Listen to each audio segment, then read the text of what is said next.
Good morning, everyone. Welcome to today's live update. I'm Chancellor Donde Plowman, and I'm here this morning with Dr. Spencer Gregg. Dr. Gregg is joining us as he does almost every Friday, but most Fridays from one of our vaccine clinics at the Student Union. Today, we are going to talk about vaccines, and then we will quickly go over data. So let's get started. This week, Governor Bill Lee announced that the entire state, will open vaccine eligibility to all Tennesseans on April 5th. And Knox County has already opened eligibility to everyone over 16 years of age. That is such great news. We encourage everyone old enough to get vaccinated. We have opportunities here on campus and opportunities opening up throughout the community. So, Dr. Gregg, what does this mean for our campus community? Good morning, Chancellor, and happy Big Orange Friday. Yeah. You know, the state's announcement for making the vaccine available across all phases and ages over 16 is really great news. With this, we anticipate increasing the availability of the vaccine on campus. However, that will remain dependent on vaccine supplies to us from the state, but fortunately, those supplies are steadily increasing as well. Now that everyone is eligible for the vaccine, everyone needs to get the vaccine, along with following guidance for mask wearing, social distancing, and our other health and safety measures. It's really the only way we're going to be able to potentially get back to a pre-COVID life. So, how will this universal eligibility impact our vaccine distribution efforts and how we are preparing for that as a campus? Well, obviously, as more folks are eligible, it's going to place greater demand on our vaccine supplies. Knowing that, our Emergency Operations Center and Student Health Center staff are working on our different on-campus vaccine clinic schedules to permit as many vaccinations as possible. We're increasing our daily dose counts at the Student Health Center, and we're doing the same for our Student Union vaccine clinics. We're also planning other opportunities for additional mass vaccination clinics at the Student Union.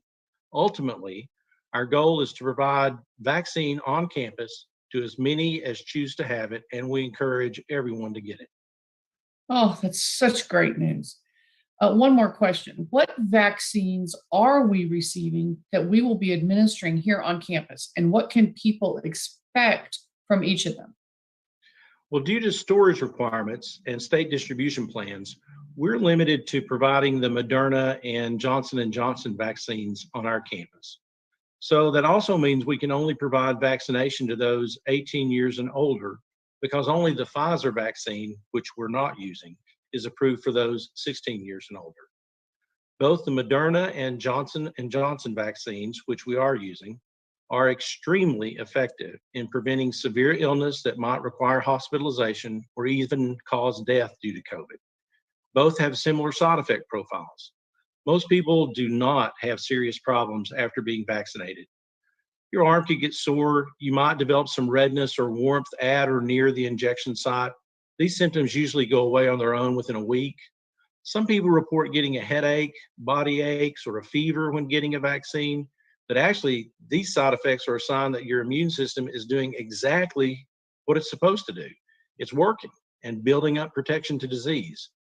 Most of the folks to whom we've been providing the Moderna or Johnson & Johnson vaccine have been doing very well post-vaccination. They're really glad that they chose to receive it.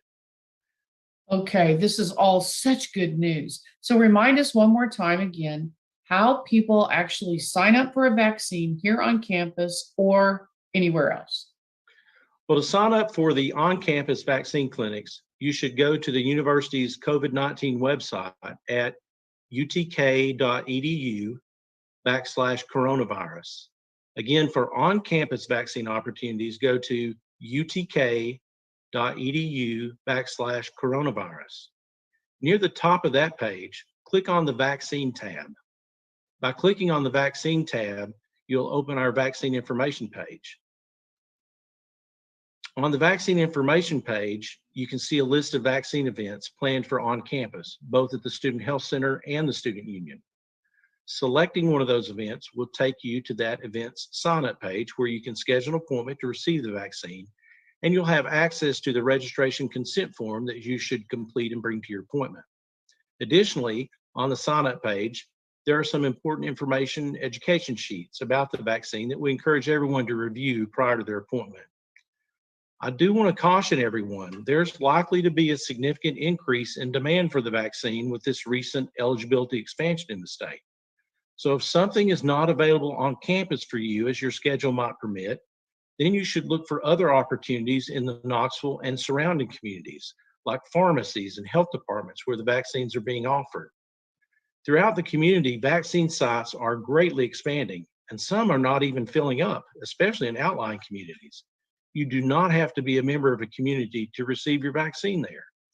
You can look for these off-campus or community opportunities by using the search tool at vaccinefinder.org/search. Again, for off-campus community vaccine opportunities, go to vaccinefinder.org/search. We actually have a link to that search tool on our vaccine webpage. There should be ample opportunities to receive the vaccine on campus and off, and we really encourage everyone to get it. Wow, thank you so much. It's hard to believe it's been a year since this pandemic began, and it's so inspiring and relieving to see the vaccine being delivered to individuals every day on our campus. I've had the vaccine. I can't tell you the difference in the way my spirits were lifted, knowing that this is the key to getting back to the life we all want. So thank you so much, Dr. Gregg, for what you all are doing to make the vaccine available. And we'll all be patient. We're eager. So let's switch gears now to talk about the data. So as of this morning, we have 108 cases, 108 active COVID-19 cases. You look at that, we've all been following these numbers over the time period. 100 of those cases are students and 8 are employees. We now have in isolation, self-isolation or quarantine, we now have 363 people. So you can see the numbers have ticked up there. This includes 223 students who live on campus, 112 students who live off campus, and 28 employees. So let's talk about testing. Let's look at that data for a minute. Last week, we collected more than 2,700 saliva samples from students, tested them in pools of 3 to 4 samples. Based on those results, we sent 112 individuals to receive diagnostic testing. Of those who were tested, we identified 18 positive individuals, all residential students. The overall participation rate for residential students dropped again this week to 45.9%. Our positivity rate across all of the samples was 0.66%, so 66% of 1%. The participation rate has continued to drop every week in our residence halls, but we've had rising participation within our Greek community. So congratulations there. I've received requests from students asking for restrictions to be lifted across campus and in their residence halls or houses. We are in touch with the residents in halls and houses with participation rates above 75%, where we have been able to lift visitation restrictions. But our residence halls in particular are struggling to participate. In some cases, we're having to put restrictions back in place. So we're going the wrong direction, and that we need to change. I understand we are all ready for this pandemic to be behind us, and we are so close.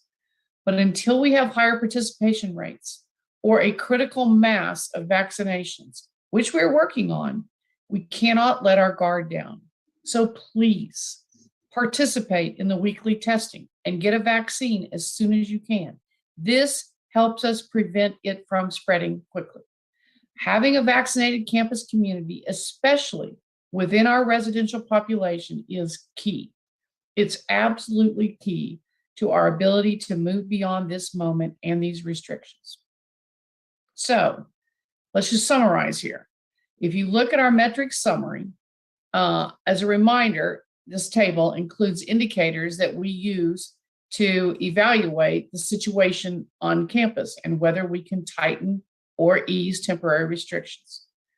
This is all, again, on our website, which I know everyone's familiar with. So, Dr. Gregg, let me go to you. How are things trending in our broader community? Chancellor, as you can see on campus, both our active cases and new cases are trending upward, as are our overall self-isolation. So we're certainly not heading where we want to be. As you've alluded to, this is not what we need to see in order to overall de-escalate current campus restrictions. Actually, it puts us at considerable risk for having to increase those restrictions, which you've noted we're already doing in some residence halls. In the greater Knoxville community, we're seeing more of a plateau in regard to their numbers.